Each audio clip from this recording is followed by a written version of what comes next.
everyone. My name is Evie Lupine. Welcome back to my channel, and today I have another video for you all. Today, I want to talk about RACK, or Risk-Aware Consensual Kink. This term has gained a ton of popularity since its invention a few decades ago, and it's often seen as a more informed or better philosophy than SSC, but is that always true? I think RACK has some shortcomings that we don't talk about enough, and I'm also concerned by the ways that I'm seeing RACK being used to deflect responsibility or to not acknowledge harm being done on either side of the slash, especially as edgier kinks are increasingly finding their way into the mainstream and kink terms are being adopted into the vanilla sexual lexicon. I believe it's important to have some clarifying conversations first before we start to see RACK used more widely, because I have a feeling it is going to happen eventually. So, first of all, let's have a brief little history lesson here. One of the first guiding principles we had in the kink community is a little initialism called SSC, which stands for safe, sane, and consensual. The term derived from a once common vanilla expression used in America during Independence Day celebrations: have a safe and sane 4th of July. I recently learned that this is a term that originated at the beginning of the 20th century, when fireworks became more easily available for the average person to buy. The advertisements on those fireworks, as was typical of the era, said that they were entirely safe when they very much weren't, and injuries and fatal accidents were becoming common. So, in response, groups would use the term safe and sane to push for regulations and even ask for outright bans on fireworks, and oftentimes they succeeded. The term would then come and go in popularity over the next century, with resurgences in the 30s and 60s, as well as other points in time too, and the market would change and accidents would continue to happen, which is what would cause this to all come back up again once more. So, considering the fact that this was very much a term in the middle of the 20th century, it's no surprise then this would have been a phenomenon that was on the minds of members of the kink community in the early 80s, which was when the term SSC was coined. And it was coined most likely by David Stein in the Statement of Purpose for the GMSMA in 1983. David said that he had grown up with the term around the holidays and that it had stuck in his mind. Quote, "As a kid, what I took have a safe and sane 4th to mean was something like, have a good time, but don't be stupid and burn down the house or blow your hand off." A couple of decades later, that seemed to fit SM just fine. What we meant by safe and sane SM in 1983 and what I believe GMSMA and most other organizations still mean by it today is something like, have a good time, but keep your head and understand what you're doing so you don't end up dead or in the hospital, or send someone else there. It's not, as many would assume, about making a judgment call on what sane is, or trying to hold people to some outside vanilla standard of sanity, or dictating that all BDSM activities have to be perfectly 100% safe in order to be valid and appropriate. To make a more modern internet reference, I sort of see this as the 1980s version of "don't be stupid, stupid," but not everyone took it that way, and if there is one thing that people on the internet love to do, particularly kinky people on the internet, it is fight about terminology. So, as the kink world changed and continued to grow and become more widespread, and as we hopped on the internet, the original intention of SSC was oftentimes lost. People didn't have the context of knowing what a safe and sane 4th of July meant all the time, and people naturally interpreted that phrase in their own ways, and some people just didn't vibe with it regardless. Most famously, Gary Switch decided to create his own alternative phrase that he felt was less objective and was ultimately more accurate. And this is how we get RACK, which is again, risk-aware consensual kink. Depending on where you look, people will say this was coined in either 1999 or 2003, but I don't really think it matters too much for this conversation because basically, unlike with SSC, the parameters of RACK were clearly defined from the beginning and so was presumably less subject to reinterpretation. Risk aware was said to mean that both or all partners are well informed of the risks involved in the proposed activity, and consensual meant that, in light of those risks, both or all partners have, of sound mind, offered preliminary consent to engage in said activity. Revocable consent. It was apparently a thing even in the early aughts or possibly the very late 90s. This actually isn't so different from the core of SSC, which was more clearly defined in 1984. Say, for example, meant attempts should be made to identify and prevent risks to health.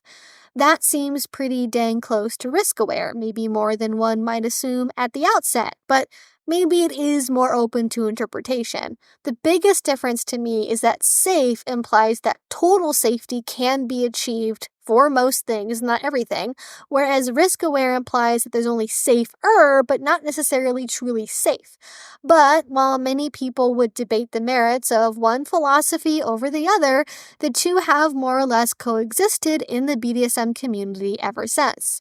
Some people will use SSC as an easy way to separate kink from abuse to those outside the community when having conversations with them, but they might use RACK in their actual play in their relationships.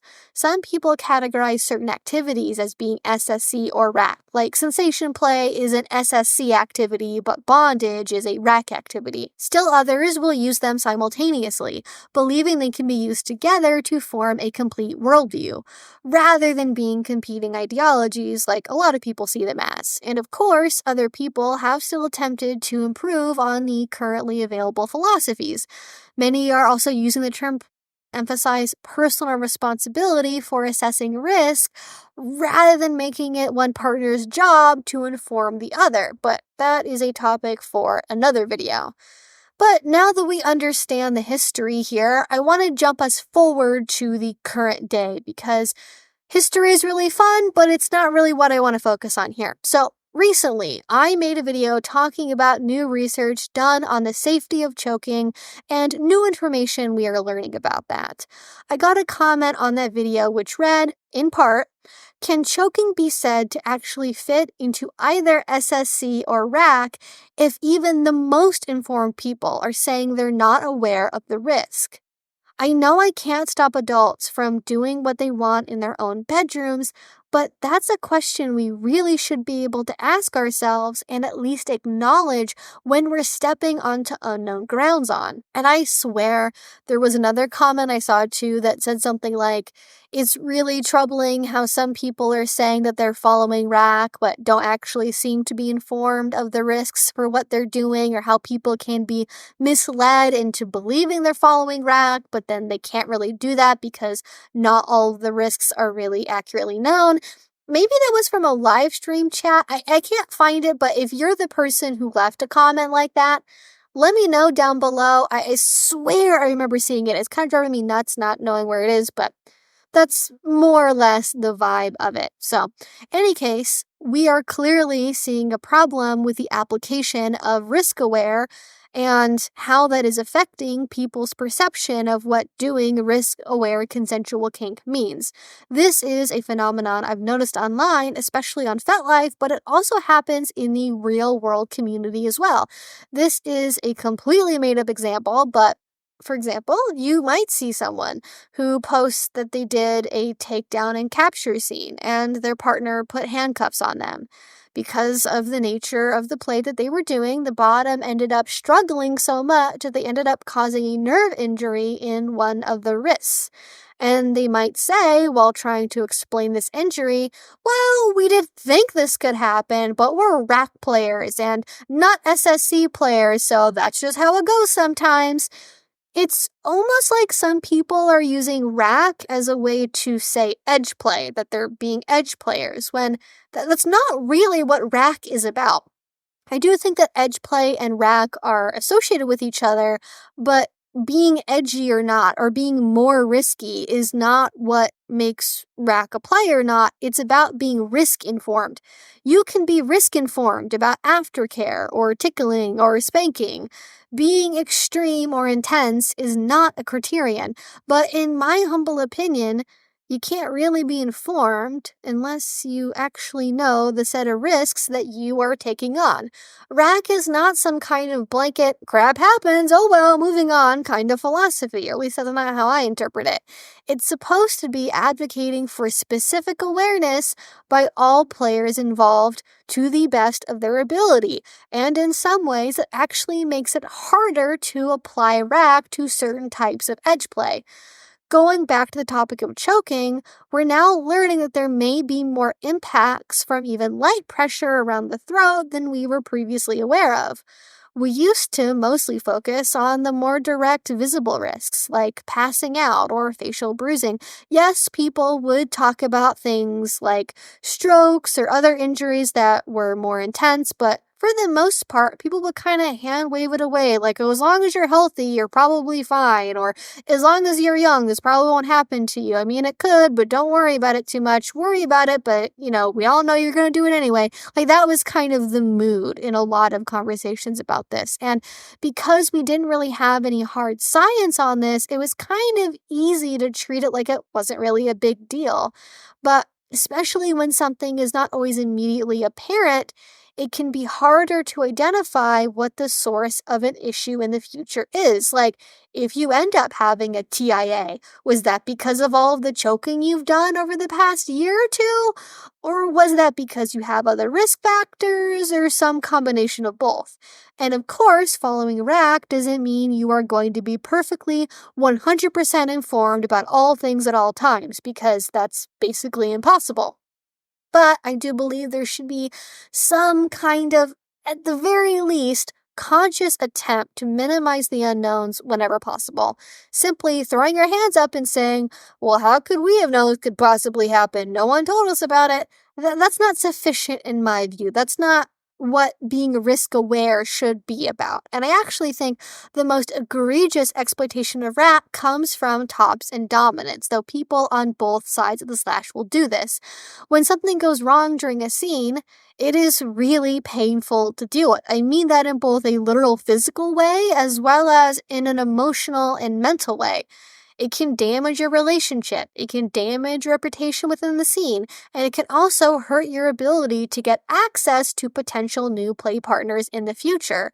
So that leads people to playing this, what I will call, accountability dance.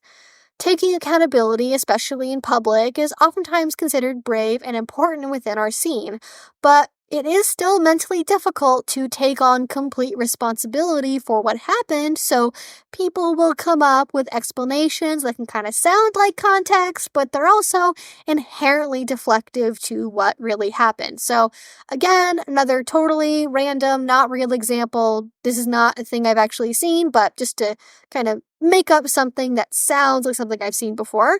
Someone might say, yes, I realize I got distracted and stopped paying attention to my bottom fully while they were suspended, but that only happened because the lights were flickering in the club so much. Or, this is my first time using a baseball bat on somebody before and it was improvised, but, my bottom was just moving around too much and fighting me, so it was inevitable that I would eventually slam their genital piercing. Many, many times, these statements are packaged up with the disclaimer that both the top and the bottom follow RACK principles, so of course they were both at least vaguely aware something could go wrong, even if they didn't know the specifics of what that might mean.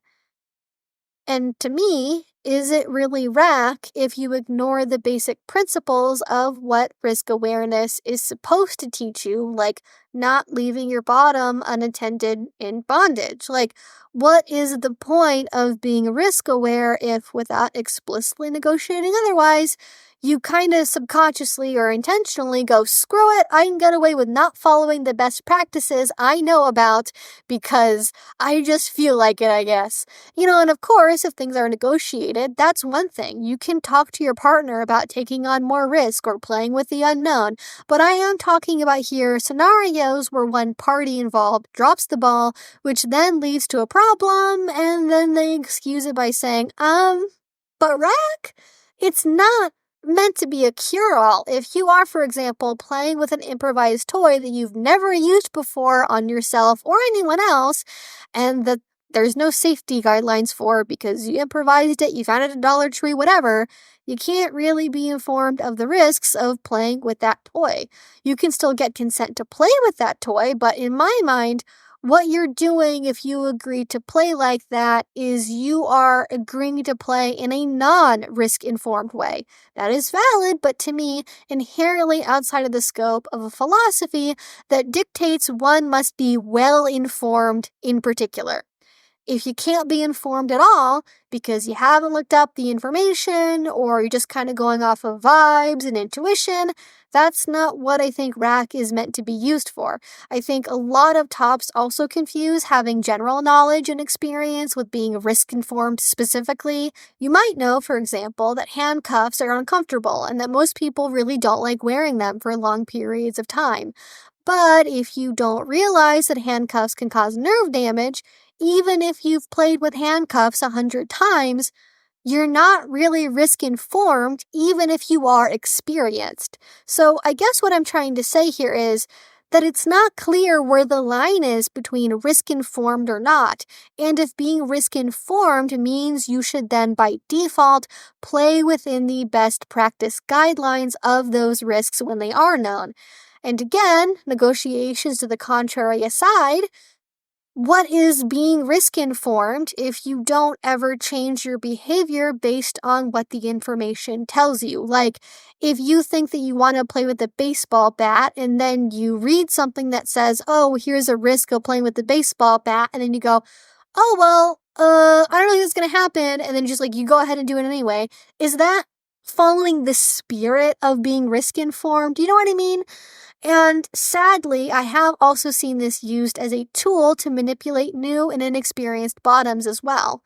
Some people will scoop up a newbie and they'll take them from a munch back home and they'll play with them a couple of times, and inevitably something is going to go wrong because usually that kind of player is not the most responsible.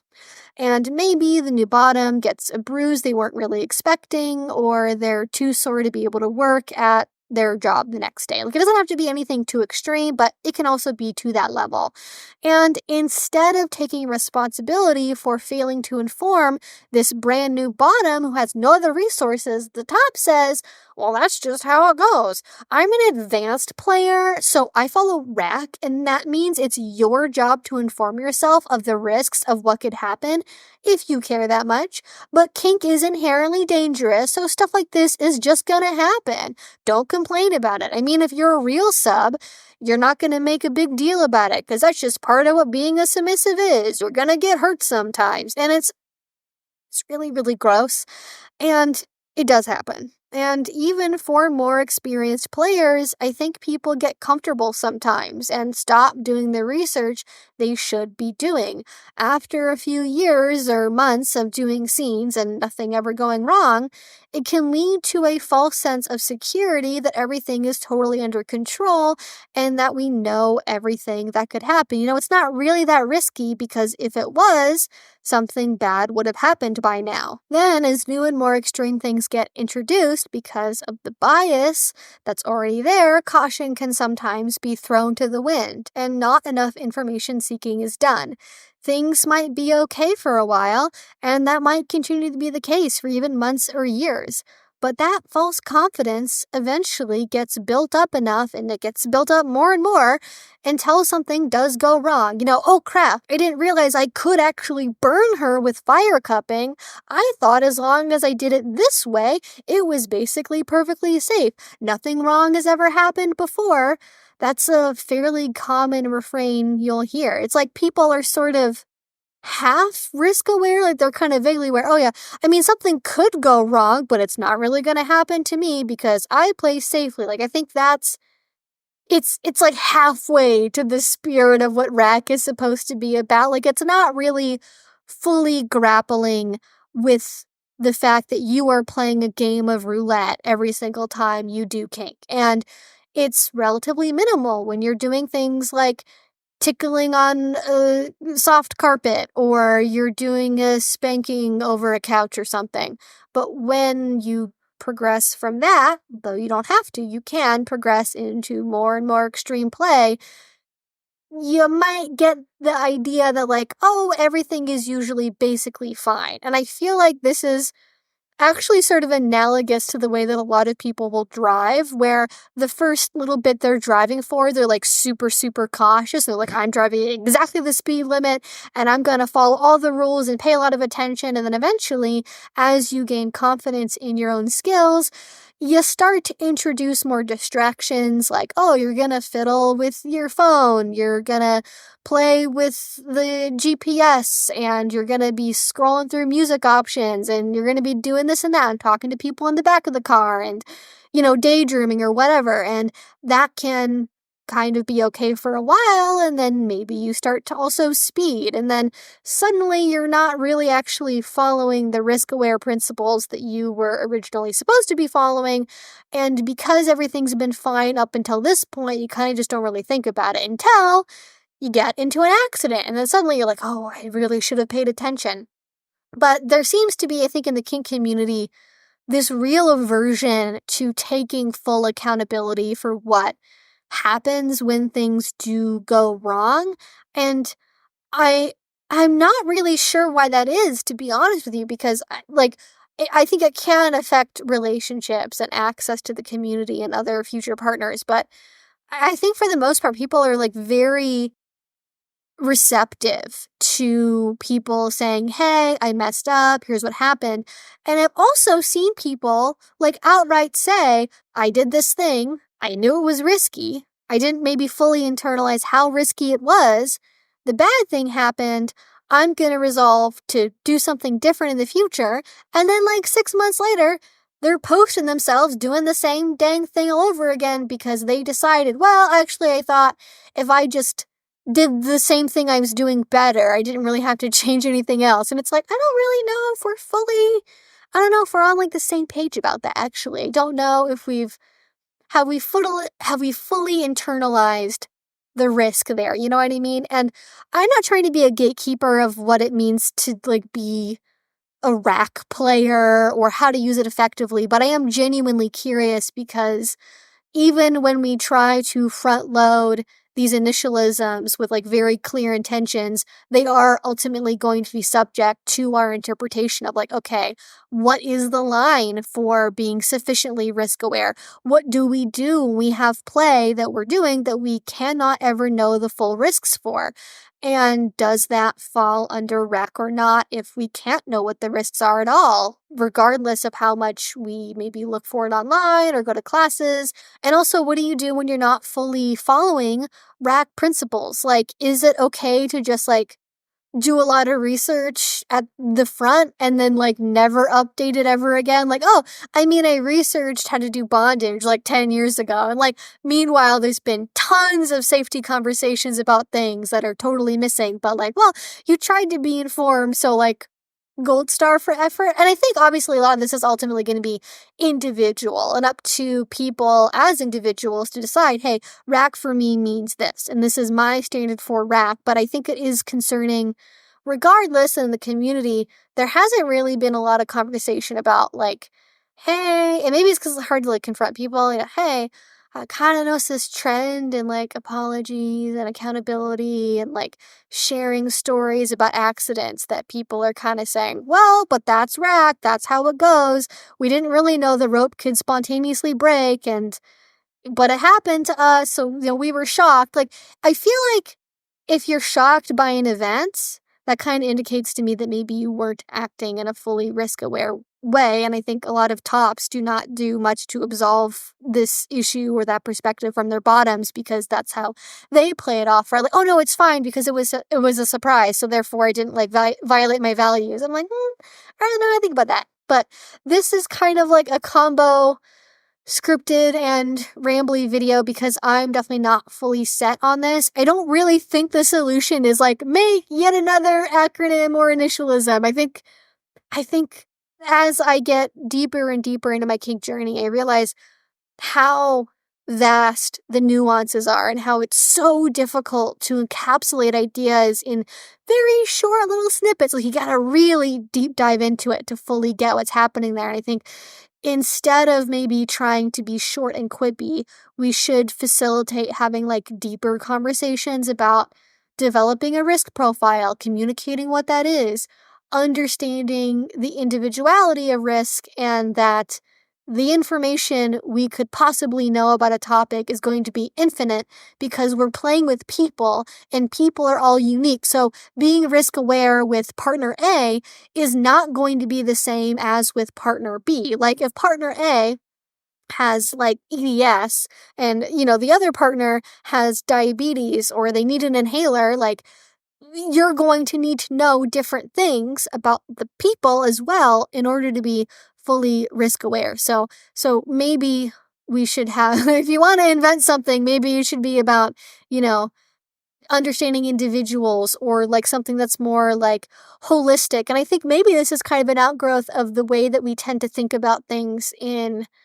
Western culture more broadly, which is like more systemic, more population based, and not like specifically individualized. And maybe for this, we need to be thinking about it in an individualized way and not like in a here's like the guideline for the whole community kind of way. But any case, again, rambling, talking about this, I am so eager to hear your thoughts about this one because I think it's something I haven't seen people talk about. And if you have thoughts and opinions about RACK or Prick or SSC or whatever, let me know. I'm so excited to hear what you have to say. And if you did enjoy this and you're ready, please do subscribe because I make videos twice a week about all sorts of different kink and BDSM related topics.